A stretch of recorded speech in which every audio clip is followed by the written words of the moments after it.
तो हमारा जो प्रीवियस लेक्चर चल रहा था डियर स्टूडेंट, उसमें हम पढ़ा रहे थे कोसेट्स। हमने कोसेट्स की बात करी थी। कोसेट में हमने कहा था कि अगर आपके पास कोई H सब ग्रुप हो और किसका, G अपने आप में क्या है, ग्रुप, तो हम जो कोसेट को वो कैसे डिफाइन करते थे, या तो AH फॉर्म में करो या HA। ये दोनों मल्टीप्लिकेशन के लिए हैं। तो इसके अंदर AH फॉर्म के एलिमेंट आते थे, जहां पे A G से बिलोंग करता था और स्मॉल h आपका कहां से, कैपिटल H। सिमिलरली दूसरा हमारे पास HA फॉर्म में होता था, तो हम कहते थे कि A मेरा G से बिलोंग कर रहा है और अभी एक यहाँ पे H आएगा, तो यहाँ पे कैपिटल H आएगा क्योंकि पहला एलिमेंट यहाँ H है, और यहाँ पे A दूसरा एलिमेंट है तो यहाँ G आएगा। तो ये मल्टीप्लिकेशन के रिस्पेक्ट में होता है। यदि मैं एडिशन के रिस्पेक्ट में लिखूंगा तो मैं कैसे लिखूंगा, A प्लस H फॉर्म में, तो A प्लस स्मॉल h, और फिर यहाँ पे वही लिखूंगा A बिलोंग्स टू G और H belongs to capital H। Similarly H plus A equal to होगा H plus A small h, और यहाँ पे small h belongs to capital H और small a belongs to capital G। तो जो element जिस order में लिखा उसी ऑर्डर में आपने पीछे उन सेट को भी आपने डिफाइन करना है। तो ये आपका लेफ्ट कोसेट कहलाता है और ये राइट। ये मल्टीप्लिकेशन के लिए है ये दोनों, और ये दोनों एडिशन के रिस्पेक्ट में है। तो ये तो कोसेट की डेफिनेशन है। फिर इसके बाद हमने पढ़ा कि यदि आपके पास कोसेट्स निकल गए तो जरूरी नहीं कि हर एक कोसेट आपका क्या बनाए, सब ग्रुप। वो भी मैंने प्रीवियस लेक्चर में आपको अच्छे से एग्जांपल भी दिया है। फिर मैंने कहा था सपोज आपके पास A B H C H, यदि ये तीन क्या है, कोसेट्स हैं, कोसेट्स ऑफ जी, तो इनका union A H union B H union C H, ये फिर से किसके बराबर आता था, जी। और यदि मैं इनका इंटरसेक्शन लूं सी एच, तो ये किसके बराबर आना चाहिए, इन्फिनिटी के, सॉरी फाई के बराबर। तो ये हमने एक प्रॉपर्टी की ये बात करा। अब एक जो मोस्ट इंपॉर्टेंट प्रॉपर्टी है, कि यहाँ पे लिख दे रहा हूं मैं, कि हम कैसे फाइंड करें number of cosets of subgroup H of ji.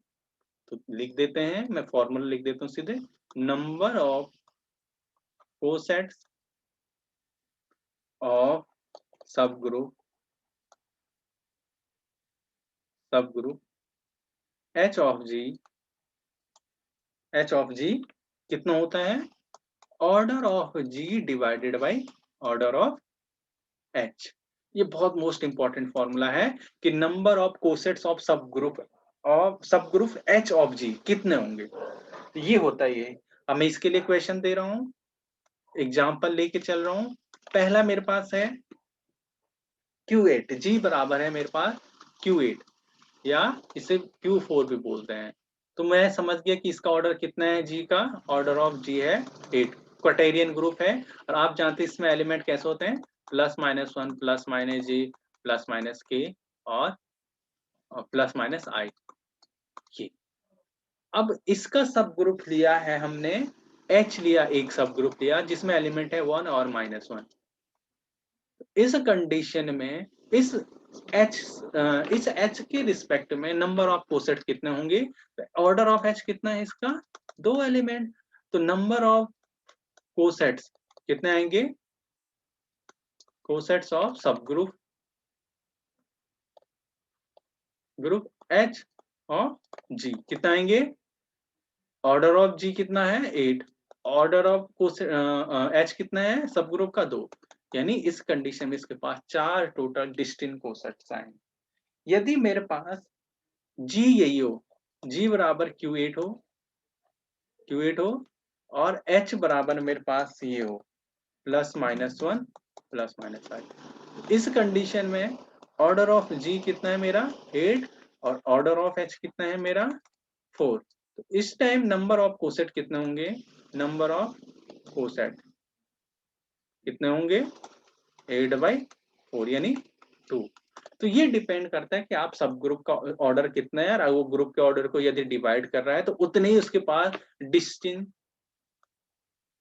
Distinct cosets निकलेंगे। तो ये बेसिकली आपको याद रखना है, ये बहुत इंपॉर्टेंट प्रॉपर्टी है। जैसे एक और एग्जांपल मैं आपको बताता हूँ, फिर आपको थोड़ा बहुत क्लियर हो जाएगा। सपोज मेरे पास G बराबर मेरे पास S3 है, और H मेरा H जो होगा वो सब ग्रुप होना चाहिए। एक डेफिनेशन कहती है कि H सब ग्रुप होना चाहिए G का, ये तभी कोसेट बनाएगा। और H बराबर मैंने लिया अभी जो लिया, उसमें मैंने लिया 1 1 3 2 और 1 2 3, ये थी। तो यहाँ से मुझे पता लग गया कि ऑर्डर ऑफ G कितना है 6 और ऑर्डर ऑफ H कितना है 3।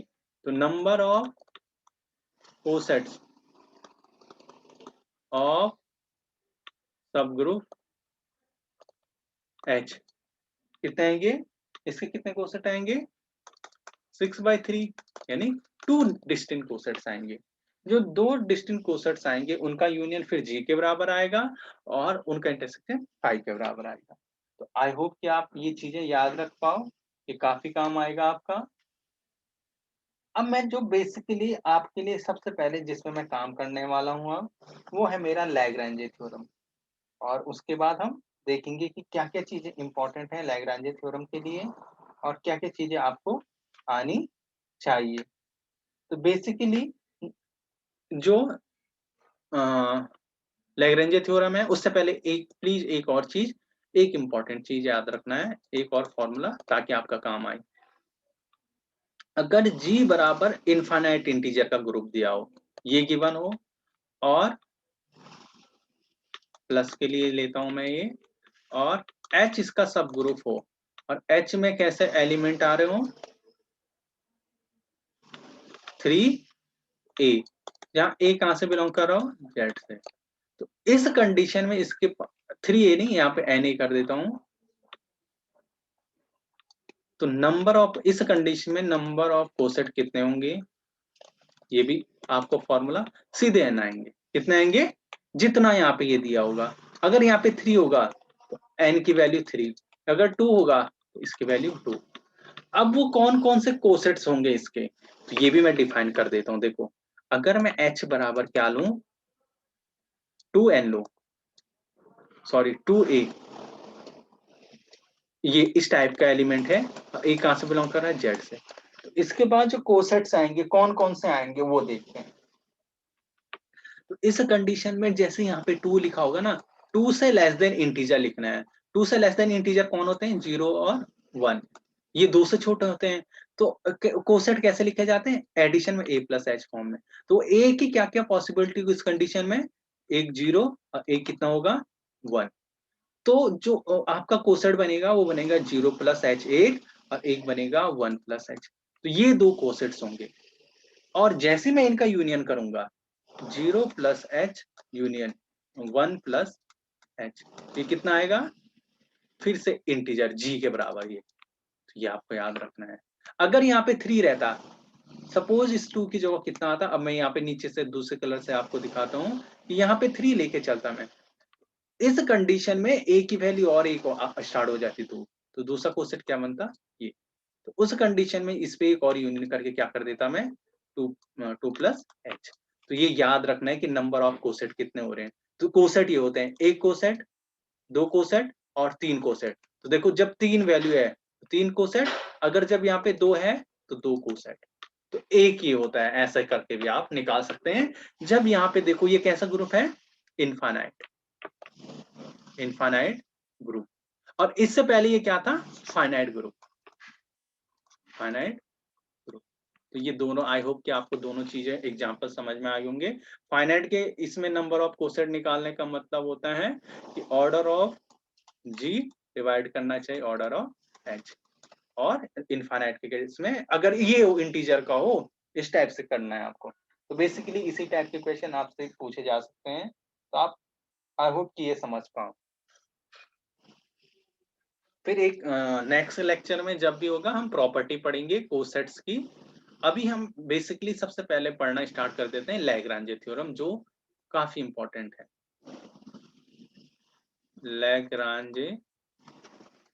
Lagrange's theorem.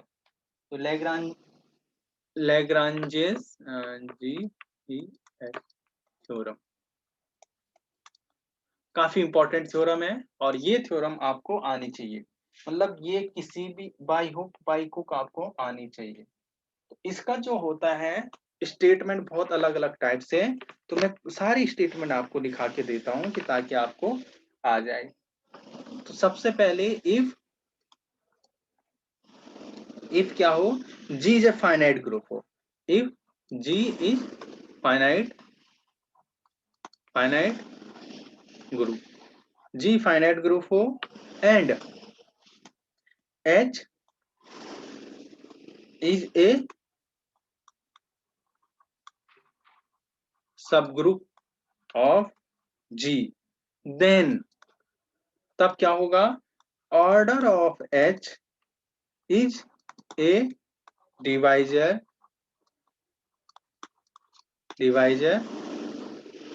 Of order of G। देखो कितना इंपॉर्टेंट थ्योरम है। यही स्टेटमेंट दूसरे तरीके से कैसा लिखा जाएगा, दूसरा लिखा जाएगा द ऑर्डर ऑफ सब ग्रुप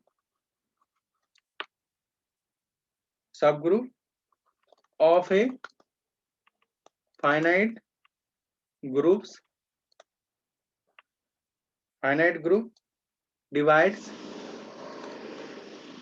divides the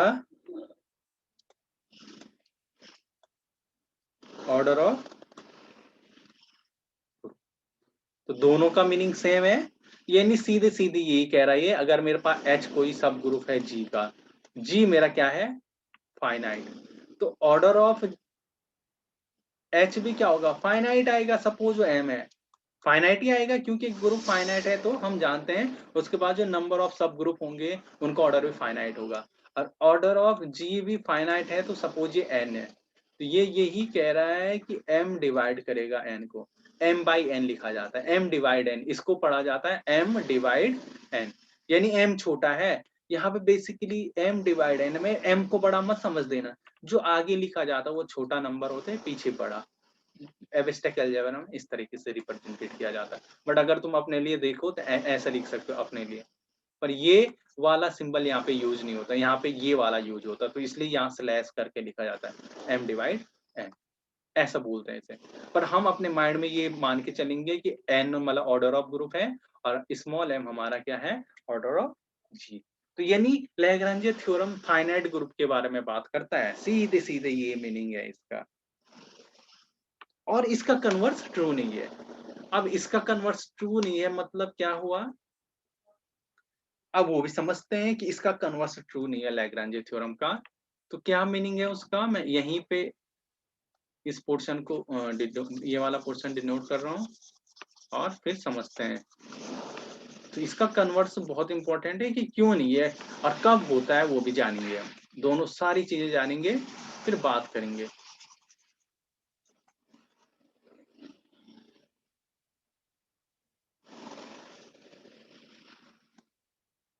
नोट करना है,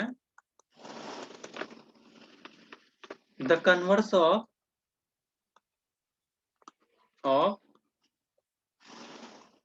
लैग्रांजे theorem is not true.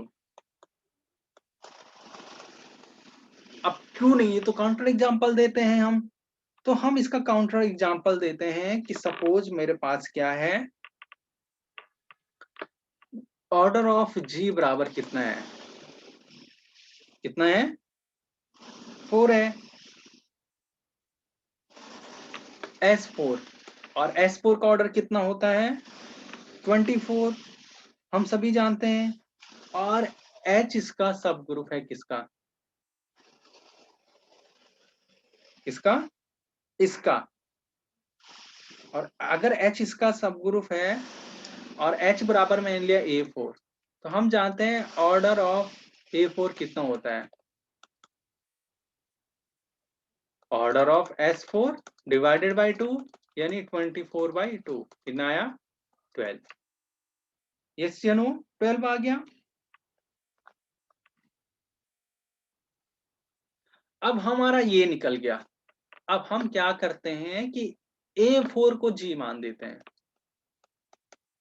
A4 को हम क्या मान देते हैं? G। इस कंडीशन में ऑर्डर ऑफ G कितना आ गया? 12। अब अगर ये है तो मुझे H चाहिए। H यानी सब ग्रुप। तो सब ग्रुप क्या है? ऑर्डर 12 को डिवाइड करने वाले नंबर कौन कौन से हैं? 1 2 3 4 6 और 12।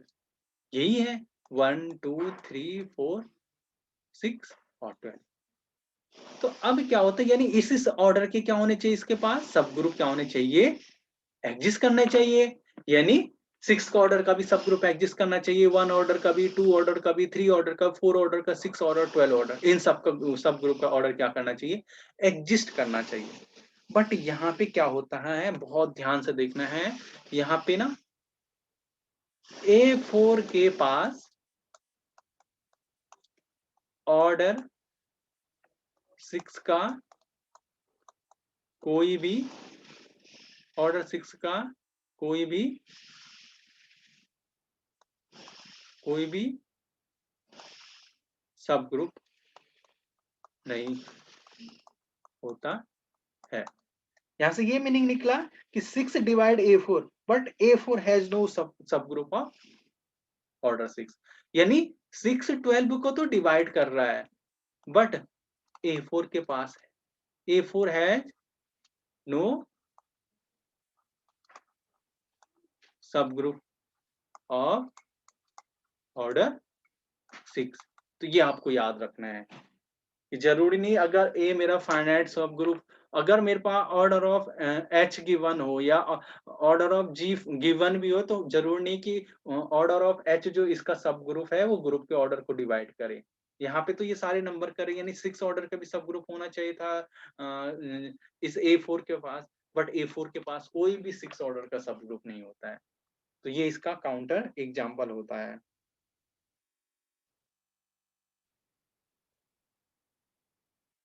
यानी यहां से यही मीनिंग निकला, यदि ग्रुप का ऑर्डर फाइनाइट भी होगा तो भी जरूर नहीं कि तो भी जरूर नहीं कि ऑर्डर ऑफ सब ग्रुप ग्रुप के ऑर्डर को डिवाइड करे, क्योंकि उसके पास एग्जिस्ट भी तो होना चाहिए उस ऑर्डर का। तो ये इसका एग्जाम्पल है। अब ये किस केस में एग्जिस्ट करता है, सबसे important.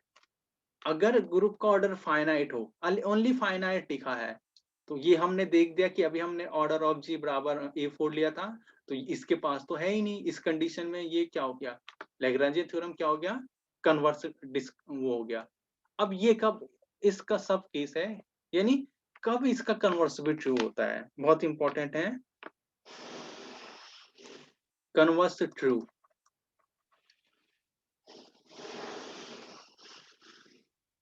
Only in the case, तो ये तभी होता है जब जी क्या हो ना आपका फाइनाइट साइक्लिक ग्रुप हो। तो फाइनाइट साइक्लिक ग्रुप होगा तो इसके पास सिर्फ ओनली कितने सब ग्रुप होंगे? ओनली फाइनाइट साइक्लिक ग्रुप हो, तो फाइनाइट साइक्लिक ग्रुप के पास जितने भी क्या निकलेंगे, जितने भी सब ग्रुप होंगे, जितने भी सब ग्रुप होंगे और जितने भी सब ग्रुप होंगे all are divides order of G. ये अगर फाइनाइट साइक्लिक ग्रुप है तो पक्का वो क्या करेगा? ग्रुप के ऑर्डर को डिवाइड करेगा ऑलवेज। ये आपको याद रखना है, ऑलवेज। और हर एक सब ग्रुप यूनिक ऑर्डर का होगा, यानी अगर जितने फाइनाइट साइक्लिक ग्रुप होगा तो पक्का उसके पास जितने भी सब ग्रुप होंगे वो यूनिक ऑर्डर के होंगे। यानी यहां से क्या मीनिंग निकला? अगर ऑर्डर ऑफ जी डिवाइड करता है ऑर्डर ऑफ एच, यानी डिवाइड करके कुछ यहाँ पे आएगा, जो यहाँ पे आएगा ना वो यूनिक सब ग्रुप होगा। सपोज ऑर्डर ऑफ जी मेरा n है और ऑर्डर ऑफ एच मेरा m है, डिवाइड कर दिया, के आ गया, तो के ऑर्डर ऑफ के सब ग्रुप क्या होगा, यूनिक होगा इस कंडीशन में। कब, जब मेरा क्या हो, जी मेरा फाइनाइट साइक्लिक ग्रुप हो, लैग्रांजे थ्योरम, तब इनवर्स भी क्या होगी, वैलिड हो जाएगी। एक होता है इंडेक्स सब ग्रुप, इंडेक्स ऑफ ए सब ग्रुप, इंडेक्स ऑफ सब ग्रुप। इंडेक्स ऑफ सब ग्रुप का मतलब क्या होता है, यानी सब ग्रुप का इंडेक्स कैसे फाइंड करते हैं। तो अगर मेरा H मेरा सब ग्रुप हो G का, H is subgroup of G, then the number of distinct right cosets of H in G ही आपका क्या कहलाता है, देन द डिस्टिंक्ट राइट या लेफ्ट कोसेट्स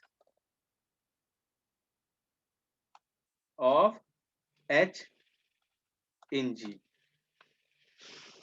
ओके, यानी अगर H मेरा सब ग्रुप है G का, तो इंडेक्स ऑफ सब ग्रुप का मतलब होता है कि नंबर ऑफ डिस्टिंक्ट राइट या लेफ्ट जो भी होगा, या तो राइट निकालो या लेफ्ट, दोनों बहुत आइडेंटिकल होते हैं, cosets of H in G होंगे। अब ये कैसे निकालते हैं, तो इंडेक्स को रिप्रेजेंटेट करते हैं यदि आपका ग्रुप फाइनाइट हो। अब मैं फाइनाइट की बात कर रहा हूं, यदि इफ G फाइनाइट हो, G फाइनाइट हो, H क्या हो, सब ग्रुप हो G का, तो जो इंडेक्स का डिनोटेशन होता है वो I, यहाँ पे ग्रुप लिखा जाता है और ब्रैकेट के अंदर सब ग्रुप लिखा जाता है, और ये किसके बराबर होता है, order of G divided by order of H। इसे इंडेक्स थ्योरम कहते हैं, ये याद रखना। इंडेक्स, I फॉर इंडेक्स, इसका मतलब है इंडेक्स, G फॉर ग्रुप और H फॉर सब ग्रुप। तो आपसे पूछे नंबर ऑफ इंडेक्स कितने होंगे, सपोज ऑर्डर ऑफ G बराबर 10 दे रखा है और ऑर्डर ऑफ H बराबर 5, तो नंबर ऑफ इंडेक्स सब ग्रुप कितने होंगे, 10/5 यानी 2। और यही नंबर ऑफ कोसेट्स भी होंगे, number of distinct cosets, distinct cosets, distinct, तो ये आपको याद रखना है। ये इसकी क्या है, कुछ प्रॉपर्टी है जो आपको याद होना चाहिए, ये काफी काम आएगा आपका। सेकंड, इसी में हमने पहले ही पढ़ा, यदि ऑर्डर ऑफ G क्या है, n, यानी ये फाइनाइट है, तो हमें पता है कि अगर फाइनाइट होगा तो A G में बिलोंग करेगा। तो अगर ऑर्डर ऑफ A अगर m है, तो यहां से इंप्लाइज करता है कि m पक्का n को डिवाइड करेगा, यानी ऑर्डर ऑफ एलिमेंट ऑलवेज किसको डिवाइड करेगा, ऑर्डर ऑफ ग्रुप। ये सब निकलता है लैग्रांजे थ्योरम से। दूसरा मैंने एक, यदि यही G मेरा फाइनाइट ग्रुप है, G is finite group, next theorem, एक थ्योरम ये हो गया। नेक्स्ट, G अगर आपका फाइनाइट ग्रुप है और A कहाँ बिलोंग कर रहा है, यहीं, तो दूसरा जो केस निकलता है कि A की power order of G always बराबर होता है आइडेंटिटी के। तो इंपॉर्टेंट हो गया, यदि ग्रुप ऑर्डर ऑफ ग्रुप अगर 6 है, तो अगर A मेरा अगर G में बिलोंग कर रहा है, तो A की पावर 6 बराबर पक्का आइडेंटिटी आएगा, आइडेंटिटी यानी E लिख देते हैं। तो ये भी आपको याद रखना है, छोटी छोटी चीजें हैं, काफी काम आती है। तो ये सारे लैग्रांजे थ्योरम की हेल्प से आप फाइंड करते हैं, तो ये काफी इंपॉर्टेंट है। दूसरा है कि अगर मेरा इंपॉर्टेंट है, नेक्स्ट प्रॉपर्टी है, if n is positive number, n is positive integer, positive integer हो एंड a क्या हो, a is relative, relatively prime, relatively prime to n। तो इसका मतलब क्या है कि GCD ऑफ n और a का ऑलवेज कितना आना चाहिए, 1, यानी प्राइम हो GCD ऑफ n। तो तब क्या निकलता है, देन a की पावर कितना, 5n, ए की पावर फाइव एन, देखो फाइव एन का मतलब है आयलर फंक्शन, ये आता 1 modulo N, 1 mod MOD mod bracket के अंदर एन, तो देख लो कितना गजब का है ये। तो सपोज इसके लिए मैं दे रहा हूं आपको, सपोज एग्जांपल आपको क्या गिवन है, 6 दिया है, 6 है आपका, जेड में बिलोंग कर रहा है, यानी एन की वैल्यू 6 दे रखा है आपको, ठीक है। ए कोई क्या है, रिलेटिव प्राइम है, ए कोई क्या है, रिलेटिव प्राइम है, ए कोई रिलेटिव प्राइम है, किसके साथ, 6 साथ एक रिलेटिव प्राइम है ए, जो जीसीडी दे रहा 1, तो ए की पावर, सॉरी ए की पावर 5n करने पे कितने के बराबर, 1 मॉड कितना आना चाहिए, n आना चाहिए, 1 मॉड n आना चाहिए, तो 5n यानी a जो भी दे रखा होगा, a की पावर 5n2 यानी a की पावर 2 कितना आना चाहिए, 1 मॉड 6, यहाँ पे कितना आएगा 6। ऐसा कौन सा ए होगा जिसका मॉड ए का जिसका मॉड यानी ये करने पे आंसर 1 आए, ऐसे नंबर चाहिए मुझे, तो ऐसे नंबर कौन से होंगे,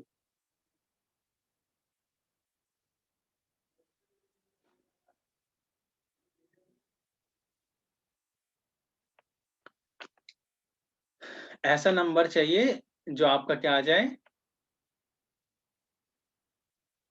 ये ऐसा ए लाना है, ऐसा ए क्या हो सकता है इसके साथ, प्राइम देखो 6 साथ, एक तो 1 होगा, एक 5 होगा, 6 के साथ एक, 6 और 1 का ही तो आता है प्राइम 1, और एक 6 और 5 का 1, देखो ए बराबर अगर मैं 1 पुट करता हूं, तो 1 को अगर मैं 6 से डिवाइड दूंगा तो आंसर कितना आएगा, 1 आएगा, ये एक्चुअल में रिमाइंडर है, ये आर का मतलब रिमाइंडर। सेकंड मैंने 5 का स्क्वायर करा, ए बराबर मैंने कितना लिया 5, 5 का स्क्वायर कितना हो 25, 6 से डिवाइड करो कितना आया 1, ये एक्चुअल में जो ये 1 है ये रिमाइंडर होता है, तो ये इसे लिखा जाता है 1 मॉड 6, तो ये ऐसे यूज करते हैं।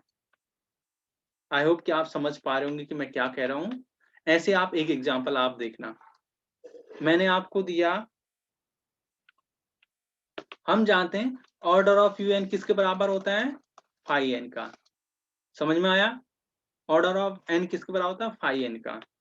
तो अब मेरे को मैंने दिया यू एन, यूएन यूएन दे दिया मैंने आपको, और एन बराबर मैंने दिया है 9,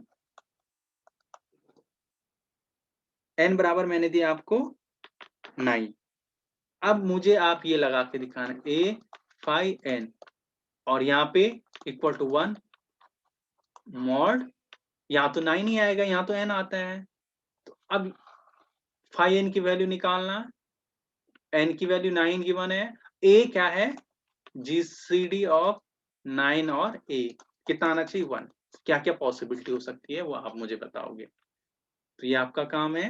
आई होप कि आपको ये चीजें समझ में आया होगा। एक स्टेटमेंट और बोल रहा हूं मैं, एक group of prime order has no non trivial subgroup, तो ये आपने लिखना है, एक group of prime order has no non trivial subgroup. यहाँ पे आज इसको यहीं पे तक रखते हैं, और आगे हम कल के लेक्चर में इसे डिस्कस करेंगे।